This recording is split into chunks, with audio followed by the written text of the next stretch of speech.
Asia Pacific Report with Sanushan. Well, it's time now for the Asia Pacific Report, and joining us on the line from India, we've got Meenaskshi Ganguly, Deputy Director of Human Rights Watch's Asia Division. She's been with the organization since 2004, previously serving as the South Asia Director. Meenaskshi, very good morning to you, and welcome to Radio Islam International. Good morning. Well, let's first look at Sheikh Hasina's final days in Bangladesh, now that it's 1 year on.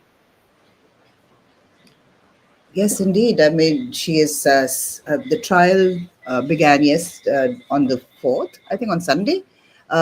She is being prosecuted for crimes against humanity, along with her Home Minister and her Chief of Police. She and the Home Minister are both out of the country. The police chief was arrested, is in custody, and has now turned a prosecution's witness. What's the sentiment like in India in terms of India's role when it comes to Sheikh Hasina currently? India, as a state, the government of India had, of course, backed Sheikh Hasina over all these years, including, unfortunately, to not speak up when there were some serious human rights violations that were playing out under her governance, including crimes like enforced disappearances and extrajudicial killings.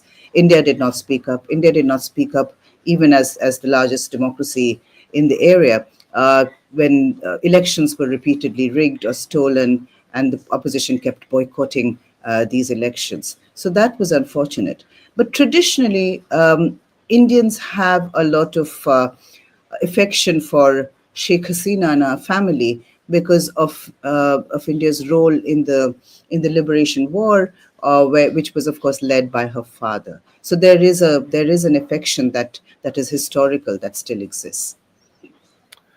Well, on a similar note, India has come under a lot of criticism for expulsion recently of Bengali Muslims. Indeed, they have, but it's a different policy. What has happened there is unfortunately something that we are seeing playing out in many parts of the world now. This crackdown on irregular immigration, refusing to accept that people on the move is now the reality of the world. So in India, there are a number of Bangladeshis that do come in to work, but in an effort to try and put a check on irregular immigration, there requires to be due process. There needs to be a way for people to be able to establish their identity and so on. Instead, what is happening is that people are being rounded up and are being detained, and some have even been forced across the border, including some that later turned out to be Indian nationals. So it's a deeply troubling initiative by the Indian authorities. Human rights is under fire in Sri Lanka in terms of the agenda and crackdown on pro-Gaza protests. Tell us about that. Well, Sri Lanka is is an issue that we hope that South Africa will speak up on quite robustly, because Sri Lanka is going to come up at the Human Rights Council in the upcoming session. Now, what has happened in Sri Lanka is, of course, that there was decades of civil war. There was no accountability. There has been no justice, and there has been no security sector reform. And Sri Lanka is resisting an international efforts to ensure that kind of accountability and justice. Part of that is because South Africa has also offered, based on its own experience, to create truth, reconciliation, and accountability processes, but that has to include a robust prosecution of people that were involved in war crimes. But because there has been no security sector reforms, because those terrible laws from wartime still exist in Sri Lanka, we are finding that the abuses persist. Most recently, this happened with two young Muslim men who were peacefully protesting the abuses in Gaza. One of them worked in a mall and had just put up a sticker calling for Palestine, support to Palestine.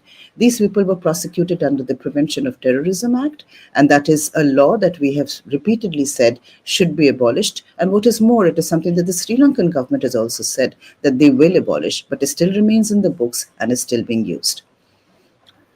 Talking about pro-Gaza protests, to what extent is this allowed in India unhindered? It is unfortunately from a position of history where India traditionally had and continues to support a two-nation solution. We have found that there have been restrictions on pro-Palestine protests to a large part, perhaps to appease the U.S. and Israel relationships, government relationships. All right, Meenakshi, thank you so much for your time and for chatting to us. Really appreciate it. Thank you. That was Meenaskshi Ganguly, Deputy Director of Human Rights Watch's Asia Division. She joins us this morning on the line for the Asia Pacific Report, talking about the trial underway for Sheikh Hasina, together with her Home Minister, 1 year now after she was forced from office in Bangladesh. We'll be speaking about that in a bit more detail at about 7:45, that particular story. Then she was giving us some insight into something we've touched on previously, and that is India's expulsion of Bengali Muslims.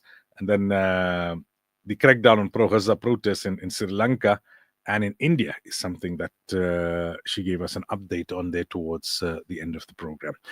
Yeah, it's